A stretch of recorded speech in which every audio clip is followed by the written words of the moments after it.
A paz do Senhor Jesus, meus amados irmãos. Que Deus nos abençoe. Aqui quem fala é o presbítero irmão Vantuí, mais uma vez juntinho com você, para fazermos a leitura da palavra de Deus e sermos abençoados através dela. Para você que está chegando agora neste canal, um forte abraço, muito bem-vindo de todos deste canal. Saiba que você agora faz parte de um círculo de oração poderosíssimo, do qual nosso Senhor e Salvador Jesus Cristo é o cabeça. Eu agradeço a você, meu amado e querido irmão, que tem orado por nós, tem orado pelas pessoas do grupo que pedem oração, né? E é isso, meus irmãos.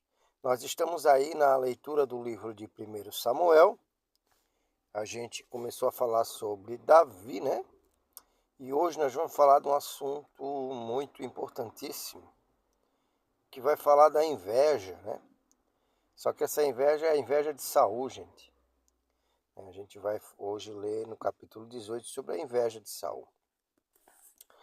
No capítulo 18 de 1 Samuel.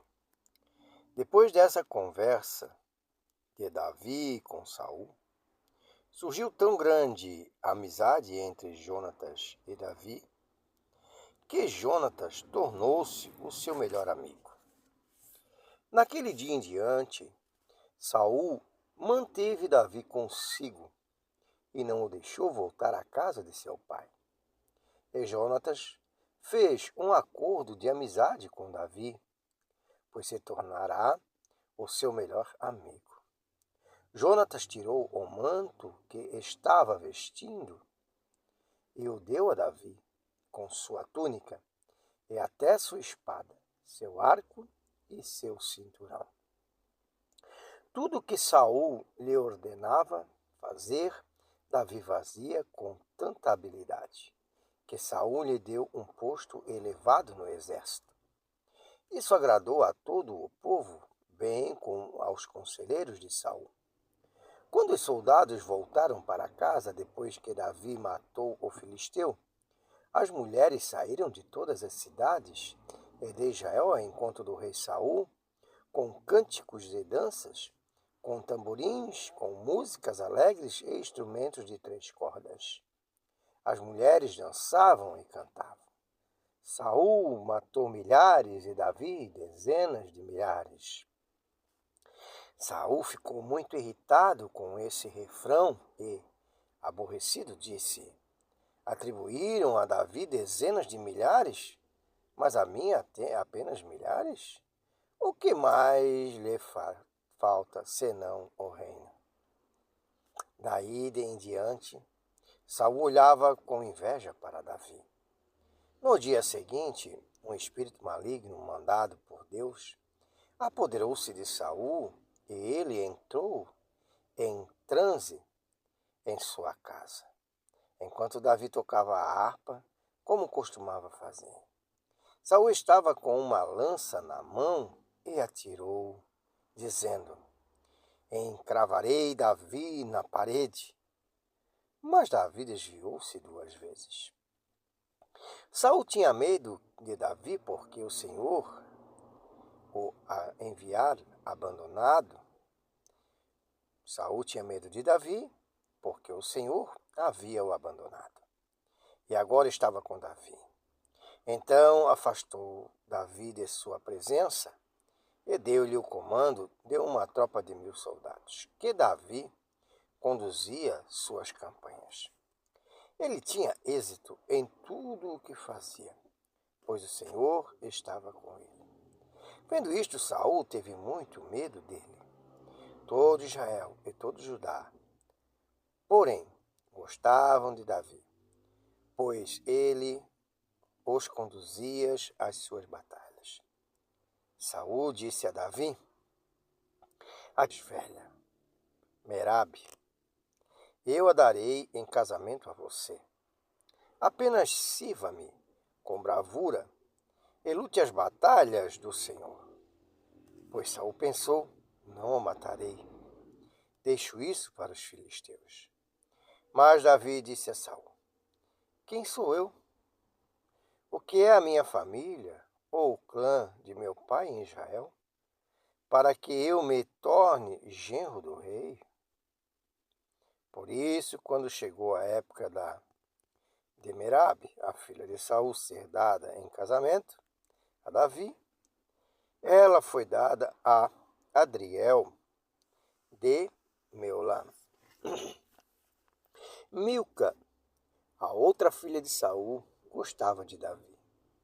Quando disseram isso a Saul, ele ficou contente e pensou: eu a darei a ele, para que ele sirva de armadilha, fazendo-o cair nas mãos dos filisteus. Então Saul disse a Davi: hoje você tem uma segunda oportunidade de tornar-se meu genro. Então Saul ordenou aos seus conselheiros que falasse em particular com Davi, dizendo: o rei está satisfeito com você e todos os seus conselheiros o estimam. Torne-se agora seu genro. Quando falaram com Davi, ele disse: vocês acham que tornar-se genro do rei é fácil? Sou homem pobre e sem recursos. Quando os conselheiros de Saul lhe contaram o que Davi tinha dito, Saul ordenou que dissessem a Davi: o rei não quer outro preço pela noiva, além de 100 prepúcios de filisteus, para vingar-se dos seus inimigos. O plano de Saul era que Davi fosse morto pelos filisteus.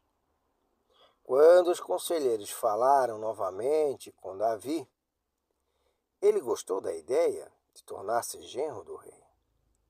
Por isso, antes de terminar o prazo estipulado, Davi e seus soldados saíram e mataram 200 filisteus. Ele trouxe os prepúcios e apresentou-os ao rei para que se tornasse seu genro.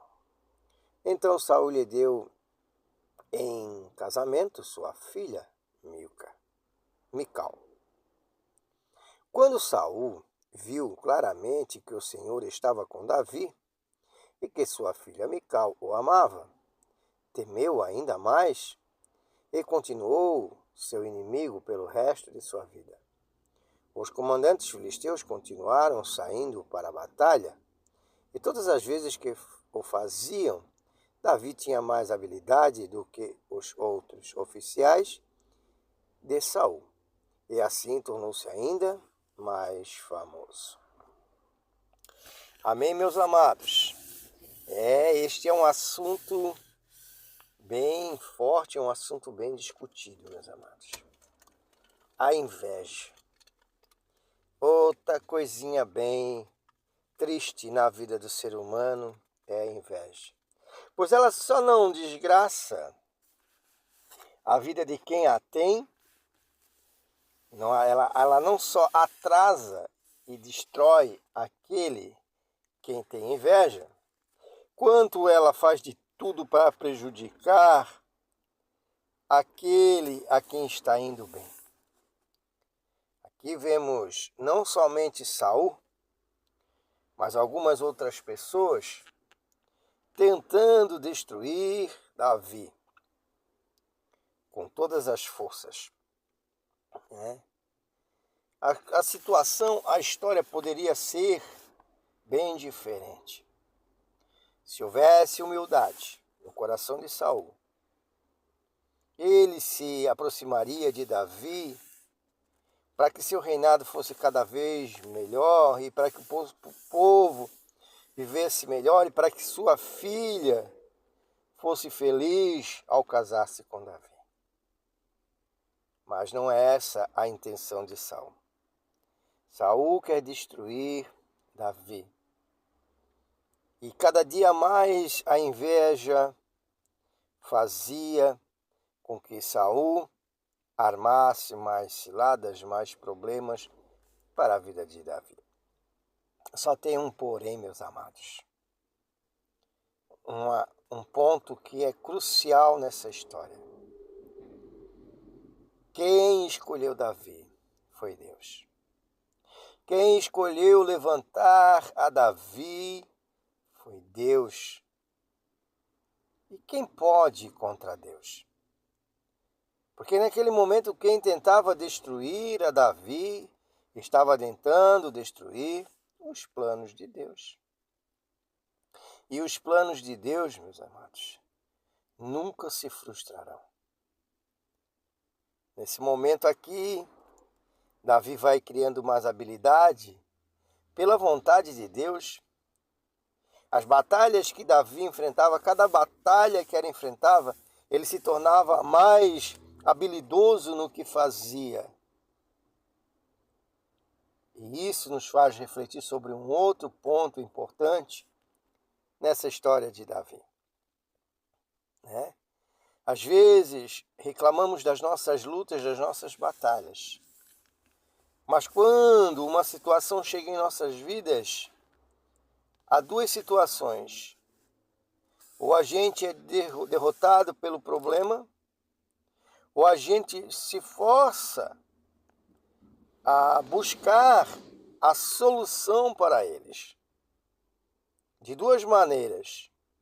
A gente luta com todas as nossas forças, né? Ou a gente pede socorro a Deus. Quando a situação é possível para nós resolvermos, Deus o permite que nós venhamos resolver. Mas quando a situação é impossível, a gente recorre a Deus e é Deus quem resolve, porque o nosso Deus é o Deus do impossível. Será que eu e você hoje não somos perseguidos por causa da inveja? Em que personagem dessa história eu me enquadro? Aqueles que estão ao lado do Filho de Deus? Aqueles que estão ao lado do rei, preparando ciladas para prejudicar os outros? Aquele que sente inveja? Se você perceber, a inveja ela não está trazendo benefício nenhum para Saul, bem pelo contrário. Ela está destruindo cada dia mais a vida de Saul. Então, longe de nós a inveja. Vamos fazer a vontade de Deus e o que estiver ao nosso alcance nós faremos.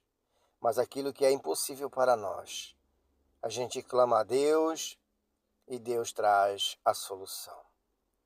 E você sabe, você é um escolhido de Deus. Você só tem que estar conectado a Deus, que o invejoso, ele vai se destruindo sozinho. Não se preocupe. Amém? Eu vou ter que parar, meus amados, porque os últimos vídeos têm ficado muito grandes, tá? Mas teria muito mais para nós conversarmos sobre esse pequeno texto de 30 versículos, né, sobre o que fala sobre inveja. Tá bom? Então agora nós vamos fazer, meu amado e querido irmão, a oração da fé.